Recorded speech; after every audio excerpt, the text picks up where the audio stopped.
If you've been called high maintenance or you're the person calling someone high maintenance, tune into today's episode because we are taking apart the assumption about what it means to be high maintenance. Welcome back to She's Probably Talking to Other Guys. I'm your host, Annie, and thank you so much for tuning in. This is episode 4, Sorry Not Sorry for Being High Maintenance.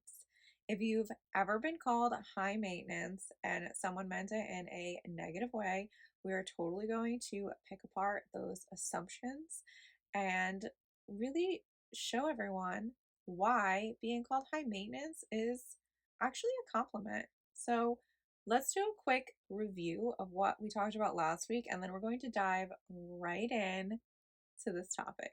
And yes, you bet I have been called high maintenance. So this is highly relatable. Let's do it. Last week's episode was all about who gets access to the personal details in your life. So, who are we sharing things with? Why are we sharing things with these people? And should we really be sharing as much as we are with them? So, if you haven't heard that episode yet, that is episode number 3 and it's titled Not Everyone Deserves a Front Row Seat to Your Life. Just a friendly reminder, I am not a therapist, psychologist, or expert in human behavior. Everything shared here is based on personal experience, opinions, and a lot of conversations over coffee with friends. If you're struggling with something deeper, I always recommend seeking professional help in chatting with a licensed professional. This is a judgment-free, assumption-checking zone, so take what resonates with you and leave the rest. The first assumption that we're going through is that if you are considered high maintenance, you're considered selfish. Wanting to look and feel your best, it doesn't mean you're selfish. It means you're more intentional. I've been called high maintenance before, and I used to see it as like an insult because when people would call you high maintenance, it was like in my mind, it was kind of aiming at the idea that you're difficult. And I would find that as like very insulting because it's not difficult. It's just like living very intentionally. So I know what I want. I know when I want it. And if I want it that bad, I'm going to figure out how to get what I want. Right. Not really much of a settler at all. There are times where I have settled for like various things in life, including like we can go to like a relationship kind of idea as well. And I realized sometimes, depending on what the situation was, that I settled like too quickly and I realized it soon. So I was able to make adjustments. And other times it took me a while to realize that I was settling and just I totally needed to change things up because settling is not my vibe. Because again, I'm trying to be intentional. So when I think about being intentional about what I want in my life, I'm going to use this example. I don't eat fast food, right? One, I don't feel good if I eat it. I try not to have greasy food. I have tummy troubles. So I know the foods that are going to mess with me. And if I'm out with someone and they want to get fast food, I will always like encourage them, no, like if you want it, you can get it, but I'm not going to get anything. And that's totally okay. I would rather not eat something than settle and eat something because that's what everybody else wanted. So again, in a sense, yeah, I've been called high maintenance before because they assume that like I don't want it because I don't think it's good enough for me.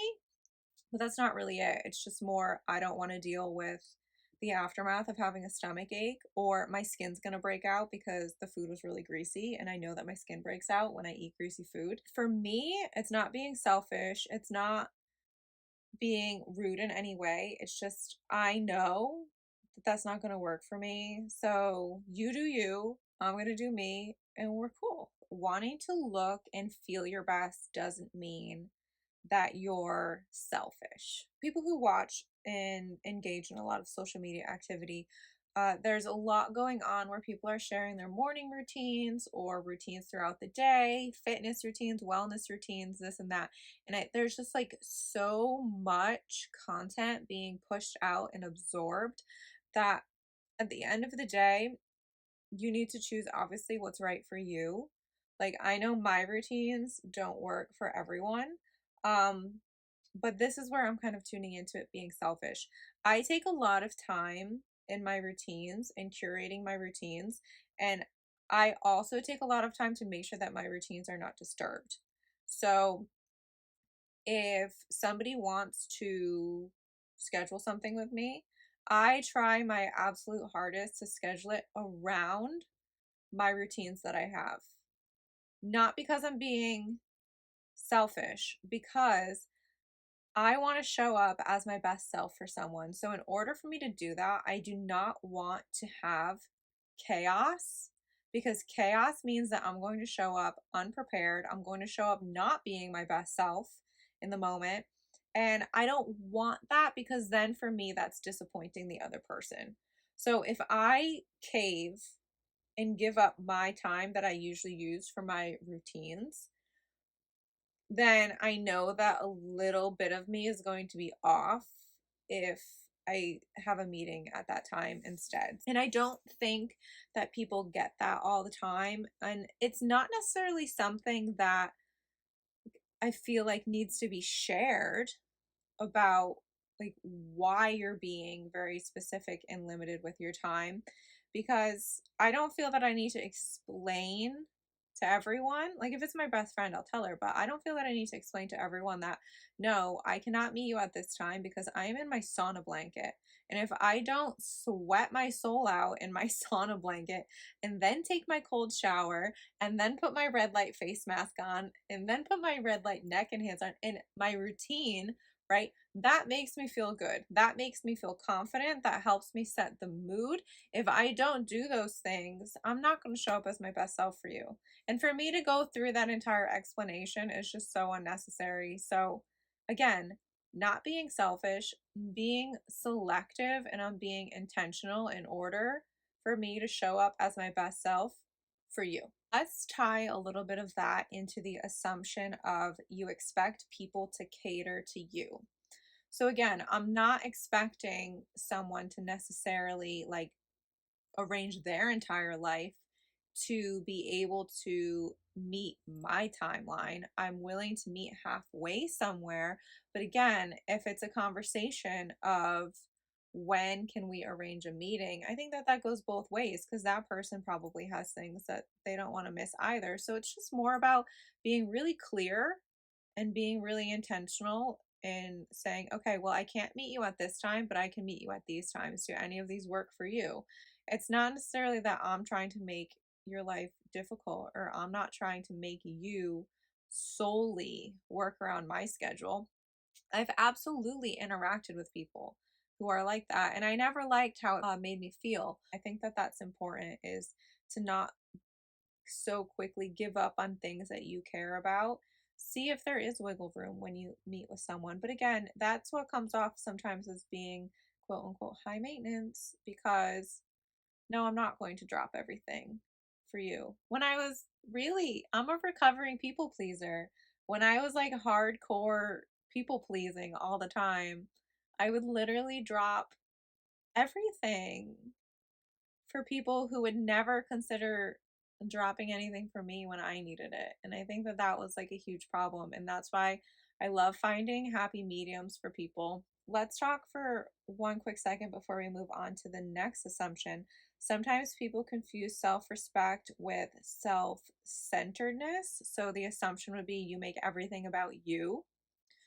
Um, when it comes to self respect, I feel like individually, you really need to maybe not sit down, but you need to decide, okay, what are things I'm going to allow in my life, and what are things that are going to be an absolutely like hard pass. And yeah, again, I feel like the phrase today is like wiggle room. You can have some wiggle room in there. I'm going to talk from my experience. I know things that I'm going to allow into my life. I know people that I'm going to allow into my life. I also know things and people that are not going to take one step into my life ever again. So I have very clear boundaries with certain things and certain people. And In order to have self-respect for yourself, you have to know what those lines are. And if you don't know yet, that's okay. It's a learning experience. I'm just talking from experience, and like the experience that I learned from it took me a while, but when it hit me, like it hit me hard. So that's why having to sit down and actually like consider, okay, well, in the past, this made me feel good. So this can come into my life again, or that person makes me feel good. They can come into my life. Or that made me feel like absolute dumpster fire trash that is not coming into my life ever again. And the same goes for people. If people make me feel like absolute trash, no, you are not coming into my life again. I don't care if it hurts your feelings because you hurt mine. So, again, those are like, it sounds harsh, I'm aware, but it really is something that you need to know about yourself and what you're going to allow in your life and what you're not going to allow into your life. And that's how you can focus on self respect and having more respect for yourself. And if people take it as you're being self centered, that's on them and that's on how they perceive it. I'm totally going to butcher this quote. I don't know if it's an official quote, but it was this meme or this post that I saw that was shared, and it was something about like people understand from their level of perception. So if you're going to have boundaries based on self-respect and somebody says that you're being self-centered, that's not on you. That's on them. There's a very clear difference between self-respect and being self-centered. Choosing what you're going to allow in your life and out of your life is self-respect. Me constantly, that's like self-centered. Let's do like some formal definitions for a moment. These definitions, and I promise we're moving on. Self-respect, and this is from Oxford Languages, a proper sense of one's own dignity and worth, having confidence in yourself and acting with integrity. So that's self-respect. Self-centered, from Merriam-Webster, is excessively focused on oneself and one's own need or desires, often with little regard for others. Yes, I'm being high maintenance and I'm following my boundaries because it makes me better for you. And that's the approach of high maintenance that we are aiming for. Let's go into assumption number 2 of high maintenance people are superficial. So, I personally, again, because I've been called high maintenance, I don't see a relationship between being high maintenance and being superficial. That's just me personally. There are a lot of people who will dress a certain way or act a certain way. And yeah, they are being superficial, but I don't necessarily think that those people would also necessarily always be considered high maintenance as well. Let's take the idea of selfies. This is going to be the main focus of this assumption, is that when you post a lot of selfies, you're being superficial. No, maybe I just really liked how my makeup came out that day and I wanted to put it on my feed. I think that there's a lot of times when people assume on social media that you only care about looks or you only care about this or that because you're posting a lot of selfies. There are definitely, oh, this is kind of turning back to the red flag episode that we talked about in a few weeks ago. So when you go on a guy's Instagram account and it's mostly gym pictures and they're like mostly shirtless photos and things like that, I feel like the assumption goes towards like, oh, he's self-centered, or oh, I feel like people tend to like relate that to like being, I don't know, do I need to bleep out douchebag? Can I say douchebag? To being douchey. I don't, again, I don't know. Maybe it's like the professional dancer in me. I don't necessarily always think that posting things like that mean that you're doing it from a bad, like, place. This one's a hard one for me because I can, like, if my trainer posted like shirtless photos of himself and things like that would make sense to me because I feel like you're a trainer, like this is what you do. And if this is like something that you notice is what someone constantly posts, then I feel like that's just what they post. Like on my account, there are so many like bikini photos of me wearing bikinis or videos of me in bikinis. This is because I own a brand that sells bikinis. Like, of course, I'm going to be wearing them because I design them and they're at my store.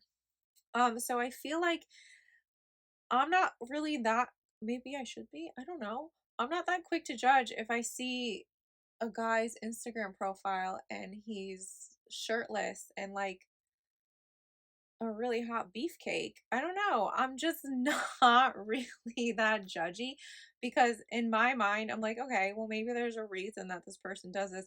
Maybe they're an affiliate for a protein powder brand, right? Like there are literally so many possibilities for why this person could be posting things like that.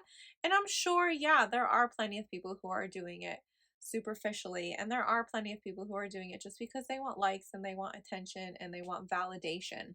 But again, I don't think that that has any relation to being high maintenance. I think that you can post like a really hot picture of yourself in a really hot selfie and still be a really good person. I don't find the relation between like being superficial and posting a selfie. Again, I post them and I know where I'm coming from when I post them. I am not coming from a place where I'm looking for validation. I'm showing you my makeup, I'm showing you the swimsuit that I'm wearing, I'm showing you something, or there's a message in the caption related as to why I've posted this. So it's hard for me to find the idea that someone being high maintenance is just superficial. And again, even if it comes from a point of like what they're wearing, their hair, their makeup, anything like that, that again just from my mind goes directly to the point of this person cares about how they show up. This person cares about how they present themselves, how they walk into a room, the energy that they give, the effort that they're giving. It doesn't really, in my mind, I see no relation to it being superficial. So I think I just crushed that assumption. Moving on. Number 3. High maintenance means you're hard to date. All right. So I talked a little bit in the first assumption about picky. We're going to bring this up again. So if someone, you can say that someone's like too picky when it comes to dating. And again, I don't know if I love the word picky for this, but I just think that again, it comes to someone's boundaries. My best friend has always wanted to set up like an online dating profile for me. This was something that she has like always talked about for years because she swears by dating apps. It took her a while, but we think that she found the one. We think. I'm not going to say her name because she'll not like that if I say her name. But we think that she finally found the one. It's been a long time coming though, on lots of dates and different dating apps. But maybe we'll bring her on here to discuss assumptions about dating apps. For me, like she doesn't like that I say no to her about dating apps, but again, it's my personal preference is to meet someone through like a mutual connection, right? Like I am very open and talkative on here and with my best friends, but when it comes to new people and meeting new people, I am so shy and I get so nervous. So for me, I always like that there's like a friendly personal connection that I have, or like I met you because I know this person, or I met you because we were dancing together, or I met you for this and that. Like, I always like for there to be some type of connection. I'm not really a fan of like random things. The time I did something random was like one of the biggest regrets in my entire life. So, based on that, and also just like meeting strangers, it's just not really my vibe. I don't know. I like for there to be a mutual connection. So, dating apps scare the living daylights out of me. Like, mm-mm. Nope. She just thinks that like from like a place of being picky. But now I've explained to her that I prefer not to uh just randomly meet people on the internet and then go out with them. It's just like not my vibe. When it comes to the girls supporting girls on Instagram, I love meeting them in real life, and I had the chance to do that a few months ago, and it was so fun. But when it comes to dating, I get very freaked out, so that's a hard pass for me. We're gonna dive in just a little bit because this isn't 100% a dating episode. Um, if you expect too much from someone, you're high maintenance. And again, I think it comes from clarity, being clear from the beginning of what you're looking for. But it's also, I feel like, a topic of effort, right? If I'm constantly the one coming up to you first, no. Like, that's not gonna work. Like, you need to make an effort to come up to me as well. I feel like in the beginning, like, let's just talk from like me personally. In the beginning, I don't generally make the first move. One, I'm very nervous. Two, I have literally zero idea what your situation is. And three, I get scared of what people's reaction is going to be. Because I think I've said this before in a different episode. I know that I can come across as like very bold once I like start talking to someone. Uh and like very talkative when I'm excited about things, and I don't know. I think that it scares people sometimes. But I'm not necessarily someone who would make the first move. So for in my case, somebody else would have to make the first move, and then from there I would put the effort back in and like tag teaming back and forth. But you're not going to necessarily find me in making the first move, and I feel like that's where people tend to think that the assumption that I'm high maintenance and like I'm standoffish, but I'm not. I'm just really shy, and I would rather accept my like shyness in the moment than put myself out there talking to someone new, if that makes sense. So there's literally so much going on in my head, and sometimes like I want to say hi to somebody so bad, and then when the time comes, I just walk past because I'm too shy. So again, I feel like I'm a really great example of assumptions. I feel like I'm just like one big assumption when people meet me. It's by accident, I swear. I don't think being high maintenance means you're hard to date. I think that like having standards and having boundaries and knowing what you want is like attractive. So when it comes to people saying that like high maintenance people are hard to date, I just really think that people know what they want. And when people say things like that, it's just the vibe's not there. It's not gonna match. Like, I know what I want. I know how like I want to be treated. And yeah, there's always things to learn along the way, but from the get-go, if you're gonna say that like I'm too hard to date, like, babe, this is not gonna work. Assumption number 4 is high maintenance people are all about money. Yes, I have met a lot of people who only wear designers. They will only put clothing on their body if it has a designer label on it. They'll only wear it if it costs over $500. Um, and is again a positive and a negative aspect. The people that I've met from a negative aspect, they're the ones who talk like that and act like that and say things like that But they're also the people who talk ooh, I'm trying not to have to come back and bleep things, who talk badly about you behind your back. That's like the not cool version of high maintenance that we're going for. Like, that's totally the negative aspect of being high maintenance. If you're going to do all of that and you're going to be a mean person, like, that's not cool. Please stay away from me. But there are people that I know who will love to shop designer.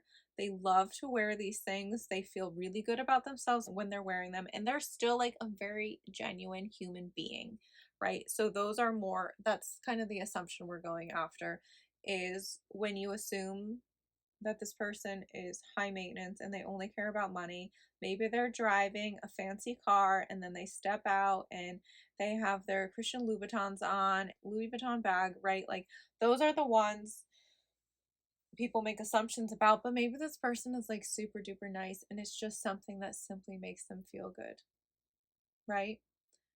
100%. You could meet someone where one of the people in the couple dresses like that, and maybe the other person buys their clothes at Walmart, and there's nothing wrong with that. Again, when it comes to high maintenance, I don't think that it has anything to do with money. Like, I can have, should I accept this challenge? Am I challenging myself? I can literally create like a really feel good wellness and beauty routine from a drugstore, or I could really create a really good feel good wellness routine from a high end designer luxury beauty store and still feel good about myself. Yes, I have my personal favorites. I have my favorite brands. I like this one. I like that one. But if you really challenge me to pick one, like, I can create a routine that makes me feel good based off of like a drugstore brand if I have to. I don't think that having money or doing things related to expensive activities makes you high maintenance. So let's just do like a few quick assumptions that people say about being high maintenance and related to money. So you must spend a ton to look like that. No. Only rich people are high maintenance. Definitely not. And you must be materialistic. Those are definitely all assumptions that are related to being high maintenance, but they are most definitely, they're not related to being high maintenance. Yes, I'm sure that's the case somewhere, but absolutely not. I disagree with all of those. So let's talk about how we can reframe the thought of what being high maintenance really means. So again, for me, I've been considered high maintenance. I don't take it offensively anymore at all. I like what I like. I know what I want, when I want it, how to get it. Like, that is just, for me, those are the standards that I have. I'm being intentional with what I allow into my life. When you're high maintenance, you're being intentional, you're being thoughtful, you're thinking things through. You know what works for you know what doesn't work for you. You're holding high standards, not just for yourself, but for others as well. So you know the people you're going to associate with, who you're going to hang out with, and the kind of energy that you're going to tolerate around you. You're not going to necessarily maybe hang out with the same circles anymore, or maybe you were hanging out with someone and then they did something that was like totally out of your comfort zone, or totally not the same vibe as the standards that you have for yourself. And that's okay if you're going to cut that person off now, right? You're just trying to maintain your standards and you do you. High maintenance is prioritizing your self-worth. So you're taking care of yourself. You know what you're going to accept in your life. Effort. So you put effort where you want to put effort. You know what you want to put your effort and your time into versus things that you don't want to.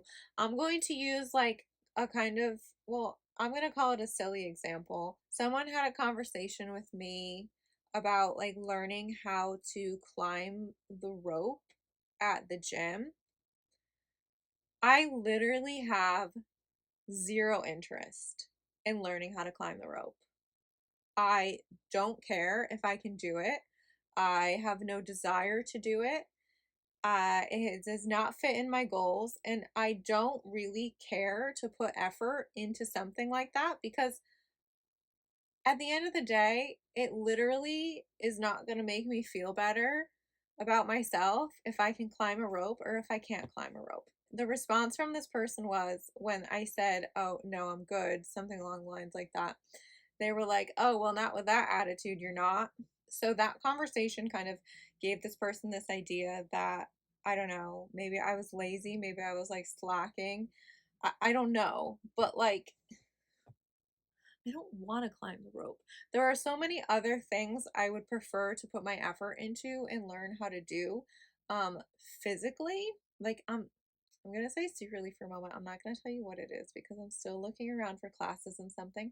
But there is something that like I'm really interested in trying. So like for example, I'm putting my effort in figuring out how to learn this other skill, right? Because I don't care. Not an ounce of me wants to climb the rope. I don't care. But this other activity that I have in mind, I really want to try it. So, yeah, I'm going to put my effort into figuring that out and trying to do that instead because that's something that I want to do. That's something that my intuition tells me I want to try it. And I think that I would feel really good about myself trying it and like it would add a whole new layer of something special to my life. I'm not putting my effort somewhere where I don't care about the result. I'm putting my effort somewhere where I do truly care about the result of something, right? So, kind of, I feel like it's a little bit of a silly example, but an example nonetheless of putting effort somewhere. Let's talk about how confidence is related to high maintenance. Let's tune it back to the first assumption, right? I have my routine. I know the routine that makes me feel good, right? If my skin is clear, my acne is clear, my fine lines are very subtle, I am more confident. Sure, some people will call that superficial. That's on you. That's not on me. But that makes me feel more confident, right? Waking up, doing my routine, that makes me feel more confident if I'm going to walk into a room later, right? Those are the things that are important to me. So I'm going to prioritize them over other things. And that leads to confidence. So you have your routine, you know what makes you confident, and you do those things because you like how it feels. You like how it makes you look, you like how it makes you feel. And that right there is confidence. So if you walk into a room with confidence and people say you're high maintenance, I'm clapping for you.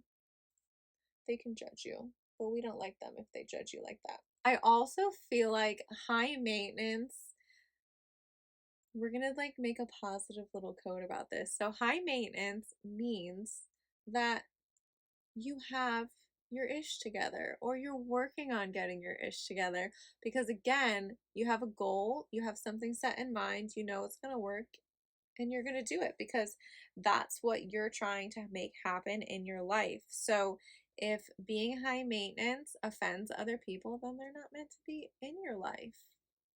Maybe think of it like that. Let's wrap up this episode and some takeaways.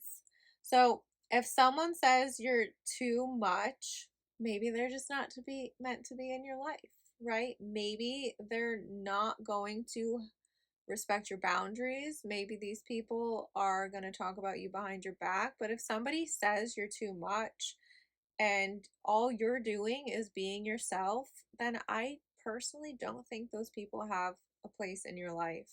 Because if you're just being yourself and they're telling you you're too much, like for me, that's like whether it's friendship or relationship or like acquaintance or coworker, that's like a red flag and I would steer clear. As someone who does have standards, like I can't be a low effort person. I'm either 100% or I'm nothing. So if I'm interested in something, I'm going to put my all in it. If I'm not really interested, it's going to be like 0%. And again, that can be taken different ways. I'm aware. Um, when it comes to like relationships and things, again, I feel like it's tricky because I don't like to make the first move. So it's not really for me related to low effort. It's related to nerves. But again, like once I'm kind of into something, it's 100 or 0. So I need to make the decision of if I'm going to do this or if I'm not going to do this, because I don't like doing things halfway. If you haven't already, think about routines that make you feel good, or think about activities that make you feel good, people that make you feel good, and try to incorporate those into your life. See if it makes a difference on how you feel. Set some boundaries, see how it goes. Boundaries are a tricky subject because it takes people time to get used to them. Um, but think about being more intentional and see where that takes you. I'm curious. Add it in the comments if people have called you high maintenance and if they've said it in a negative tone, what you thought about it. I'm always curious. I generally like, I've been called difficult to my face. I can't really say people have used the word high maintenance to my face. I know that people have said it about me behind my back because other people have told me that. But if someone calls you that, think of it as a compliment because having standards and having boundaries is, in my opinion, always a really good thing. Next week, the title of the episode is Behind the Curtain of Overnight Success. We're going to take apart assumptions that are aimed at being an overnight success, what's really behind that phrase, and we're going to dive right in. Thank you so much for tuning in. Follow along here and on Instagram. I cannot wait to talk to you next week.